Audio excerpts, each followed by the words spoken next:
ایک شہر کے اندر ایک مالدار شخص تھا، اس نے اپنے یہاں ایک بڑی اچھی دعوت کرنی تھی، اور اس کی بڑی تمنا تھی کہ زمانے کے ولی حضرت حاتم اصم رحمۃ اللہ تعالی علیہ اس کے گھر تشریف لائیں۔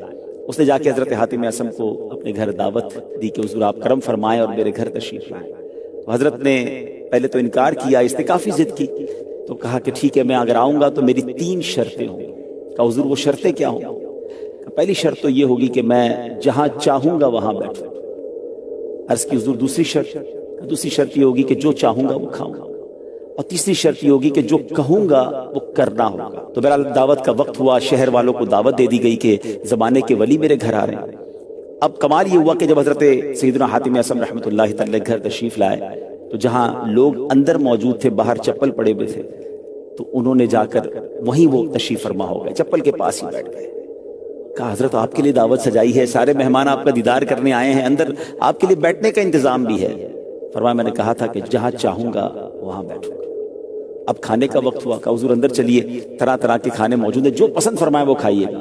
تو آپ نے اپنی جھولی سے ایک سوکھی روٹی کا ٹکڑا نکالا اور وہ آپ کھانے لگے۔ بڑا حیران ہوا کہ حضور میں نے تو سارا انتظام کیا آپ کے لیے۔ فرمایا میری دوسری شرط تھی کہ جو چاہوں گا وہ کھاؤں گا۔ کچھ نہ کر سکا۔ اب وقت ہوا، دعوت کا اختتام ہوا، لوگوں نے طرح طرح کے کھانے کھائے اور بڑے مزے سے کھائے، مگر اس کے بعد اب آپ نے فرمایا کہ میری تیسری شرط کا وقت ہو گیا ہے، ایسا کرو ایک بڑا سا چولہا لاؤ اور اس کے اوپر ایک توا جو ہے وہ رکھ دیا جائے اور اسے اور خوب گرم ہونے دیا جائے۔ اس توے کو گرم کیا گیا اور آپ اپنے چپل اتار کر ننگے پیر اس توے پہ کھڑے ہو گئے، اور آپ نے کچھ اس طرح فرمایا کہ یا اللہ میں نے آج کے کھانے میں یہ ایک سوکھی روٹی کا ٹکڑا کھایا ہے، اور یہ کہہ کر آپ نیچے تشریف لے آئے۔ اور اب تمام لوگوں سے کہا، اس علاقے کے اس شہر کے بڑے بڑے امیر لوگ تھے، کہ سارے لوگ اپنے چپل اتاریں اور اس توے پہ کھڑے ہو کر آج کے دن کے کھانے کا حساب دیں۔ تو لوگوں کی چیخیں نکل گئی کہ حضور آپ تو اللہ کے ولی ہیں، آپ اس توے پر ننگے پیر کھڑے رہ سکتے ہیں، اس قدر سخت گرم توے پر ہم کیسے کھڑے رہ سکتے ہیں؟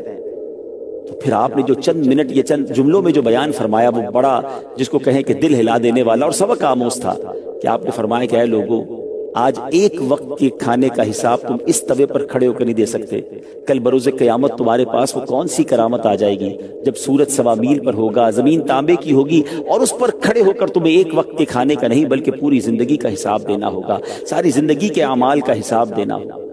آپ کی اس بات کو سننے کے بعد لوگ زاروں کے تار رونے لگے، کئی لوگوں نے اپنے گناہوں سے توبہ کی۔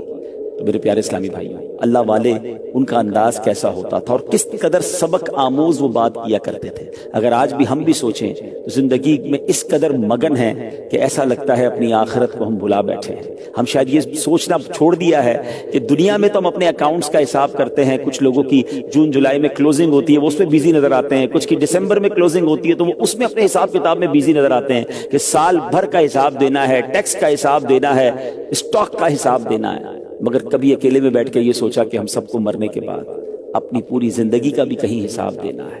اللہ کرے کہ ہم ایسی زندگی گزارنے میں کامیاب ہوں اور اللہ کریم ہم سے راضی ہو جائے کہ قیامت کے دن کی سختیوں سے ہم محفوظ ہو جائیں۔